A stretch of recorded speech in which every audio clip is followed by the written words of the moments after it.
এখন তো মহিলাদের মধ্যে ইলম অর্জন করা, আলেম হওয়া, মাদ্রাসায় পড়া, হাফেজ হওয়ার প্রবণতা অনেক বেড়েছে আলহামদুলিল্লাহ।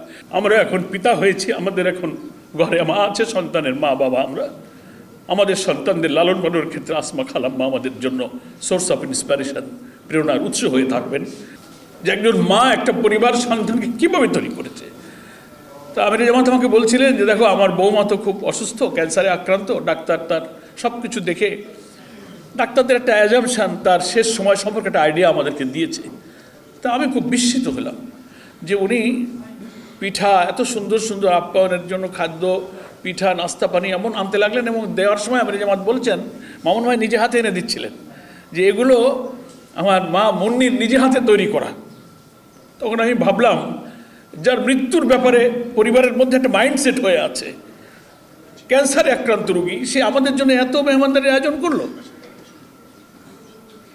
তখন আমার কিউরিসিটি নিয়ে আমি জিজ্ঞাসা করলাম আমির জামাতকে, আমির জামাত উনি তো জানেন, ডাক্তারকে এটা আমরা না হয় জানি, কিন্তু উনি কি জানেন যে ওনার একেবারেই শেষ অবস্থায় উনি এসে গেছেন, আর এটা জানার পরে উনি এত আয়োজন, এত পিঠা নিজে হাতে তৈরি করলেন আমাদের খবর শুনে, ওনার মানসিকতা কী? তখন আমির জামাত আমাকে বললেন যে সে পরিষ্কার কথা বলেছে যে মৃত্যু নিয়ে আমি কখনো চিন্তা করি না, আব্বা দোয়া করবেন আল্লাহ তাআলা যেন জান্নাতে আপনাদের সাথে আমার দেখা হওয়ার সুযোগ দান করে।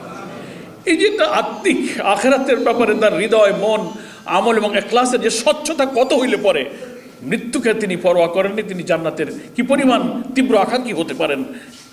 মা কিভাবে সন্তানকে লালন পালন করেছেন, একটা কন্যার এই চরিত্র, কন্যার এই জজবা আমাকে দারুণভাবে আকৃষ্ট করেছে। এবং আমি মনে করি আসমা খালাম্মা আমাদের ইসলামী আন্দোলনের ইতিহাসের অংশ হয়ে আছেন।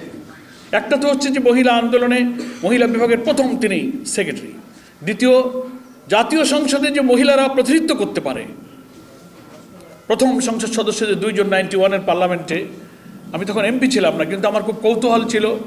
আমাদের পার্লামেন্টারি পার্টির সেক্রেটারি ছিলেন শেখ আনসার আলী অ্যাডভোকেট, ওনার সাহায্যে আমি পার্লামেন্টে ওই সেশন দেখতে যেতাম, আমি একটু দেখবো কী করে সেশন হয়, এমপিরা কী করে কথা বলে।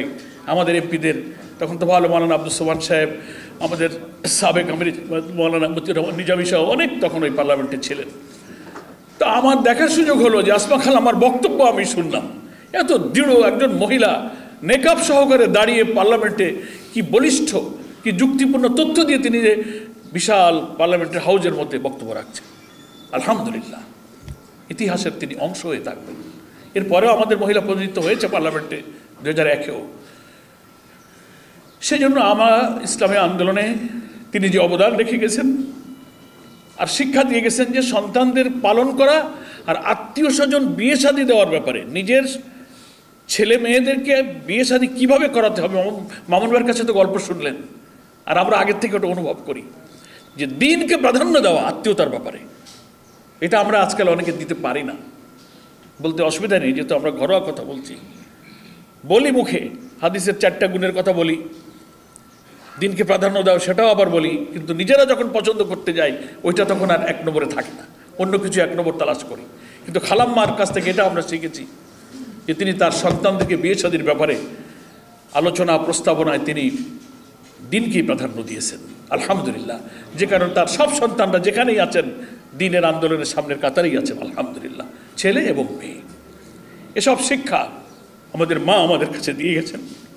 আমরা এখন পিতা হয়েছি, আমাদের এখন ঘরে মা আছে, সন্তানের মা বাবা আমরা। আমাদের সন্তানদের লালন পালনের ক্ষেত্রে আসমা খালাম্মা আমাদের জন্য সোর্স অফ ইন্সপিরেশন, প্রেরণার উৎস হয়ে থাকবেন।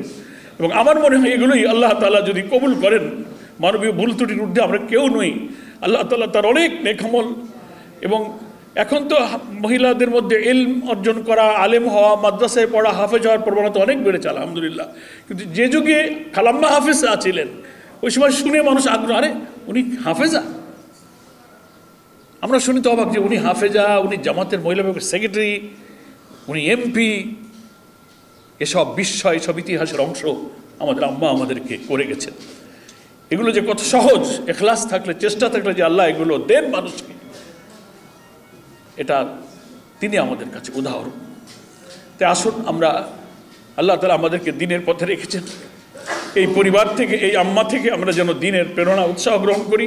ইসলামী আন্দোলনের দৃঢ়তা, সাহসিকতা এবং তার সাইফুল্লাহ মানসুরের কাছে তার ইন্তেকালের এবং আমাদের মামুন ভাইয়ের কাছে শুনলাম কিভাবে তিনি বিদায় নিয়ে গেলেন, আল্লাহর কাছে চলে গেলেন।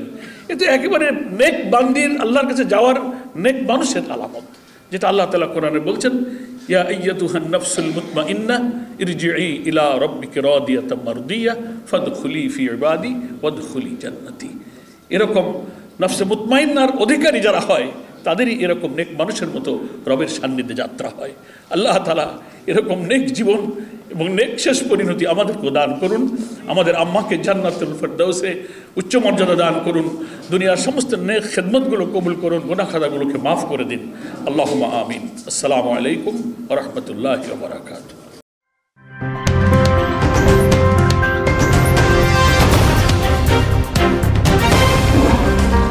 Voice of Tiger.